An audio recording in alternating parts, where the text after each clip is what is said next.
Hey there guys, welcome to Dino's Vault once again. Today I give you the Duke 200 2017 model walk around, and in this video I'll be featuring the new color schemes launched for Duke 200. We'll check out what's new with the 2017 model. I'll quickly share my ownership experience of the Duke 200, and we'll also briefly analyze as to where the Duke 200 stands currently with so many bikes being launched in and around its price range. So first let's look at what's new.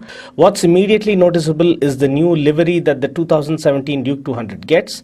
Now, does it look good? Well, again, that boils down to each one's individual taste, with the old model's body graphics well and truly sinking into our minds comprehensively.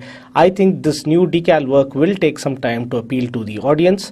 Secondly, the Duke 200 2017 model now gets orange alloy wheels just like its elder sibling, the Duke 390. Technically, another important update that the bike gets is a BS4 compliant engine, which pretty much means that the bike puts out lesser pollution now and is more environment friendly.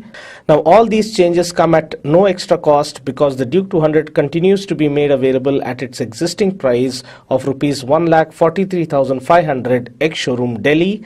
The Duke 200, when launched back in 2012, came across as something that the Indian bikers had never experienced before. It was unbelievably lightweight, it was incredibly agile, and had insane amount of power on offer for a bike in its segment. As a result, the bike immediately won the hearts of enthusiasts and bikers across our nation, and today we see the orange venom well and truly instilled into the performance-hungry biker generation. Now, looking at some of its special features, the trellis frame with the weight grouped towards the center of gravity offers incredible stability and great maneuverability. Aiding this perfectly is the high-quality pin-jointed aluminum swing arm that is produced as per the same principles as that on the Duke 690, and together they offer excellent torsional rigidity and amazing tracking stability. The digital cockpit on the 2017 model remains the same as that of the preceding model. It doesn't get the new updated speedo console that the RC gets. The signature underbelly exhaust of the Duke 200 that stunned many a soul when it was first launched aids in mass centralization concept and comes with amazing water wading capabilities. The fuel tank capacity has now been reduced from 10.5 liters to 10.2 liters. Brakes continue to remain the same as that of the 2016 model with a 300 mm front disc and a 230 mm rear disc. This bike also doesn't get the two-piece rear monoshock cover like the RC Twins. This one just gets a single flap cover for the rear monoshock. The bike continues with all the updates that the bike got in 2016, like the better cushioned and more comfortable seats, thicker disc pads, always headlamp on function with no light switch, etc. Now, the 2017 model also gets the same new tread pattern MRF Rev Z tires that the Duke 200 got updated with last year.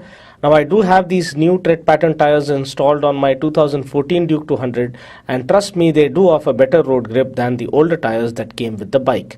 Now, looking at the engine specs, the bike comes powered by the same 199.5cc engine that puts out 25 PS of max power and 19.2 Newton meters of max torque, along with a 6-speed gearbox. The 2016 model was a lot more refined with a lighter clutch, smoother gear shifts, and lighter and crispier throttle action when compared to the earlier models like the 2014 model that I currently own.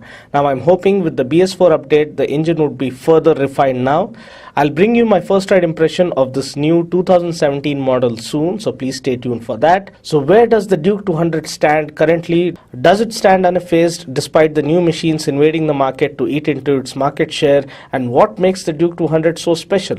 Well, being a Duke 200 owner myself, I must tell you that I enjoy each and every ride on this bike through the city streets. I keep running from pillar to post each day, covering nearly 70 to 80 kilometers to and fro to bring you all the latest launches and updates and the first rides and whatnot. And believe me, the Duke 200 serves as the perfect companion. What immediately falls to its favor is its incredibly lightweight body that is super easy to flick around in the city. Adding all the excitement to this brilliant chassis is the power mill that gives you instant acceleration at the lightest ring of the throttle that helps you shoot past the vehicle you want to overtake in an instant. Also, despite the lightweight chassis, the bike is extremely stable and well balanced. The aluminum swing arm along with the rear monoshock and the steel trellis frame offers the bike brilliant handling characteristics. The only glitch though is that the suspension setup is very stiff to offer great cornering stability and better high-speed stability. but on our Indian roads, it really gives your groin area a tough time. Also, the recent paid service for my Duke 200, changing the engine oil, the air filter, the oil filter, the rear brake pad, chain lubrication and service charge amounted to rupees 3,227, which I feel is very reasonable considering the fact that this bike falls under the premium entry-level performance bike category. The mileage that I'm getting from my Duke 200 is around 33 kmpl in city, which again is pretty decent in my opinion. Also, regarding the engine heating, yes, you do feel the heat on your legs when stuck in bumper to bumper traffic. It's okay and kind of a relief in the winter season, but it is indeed bothersome if you're stuck in a similar situation on a hot midsummer afternoon. But once you're up and about riding through the empty stretches, the heating isn't all that apparent. And they seem to have worked on this heating issue on the 2016 model, so I believe that gets carried forward on the 2017 model as well. So to sum it all up, I would say that the Duke 200 is indeed a special motorcycle that offers all the adrenaline rush and explosive power in a sweet little package. And just like Valentino Rossi being one of the greatest riders ever, despite many other younger talented riders around him, the Duke 200, despite all the competition surrounding it today, will always go down as a special motorcycle that introduced performance motorcycling to the bikers here in our nation. A bike that unraveled a whole new chapter in the Indian motorcycling history. Well, that's about it for now. Continue to enjoy the rest of the video with some good music playing in the background. So until next time, this is Dino saying ciao. Take care, God bless and ride safe.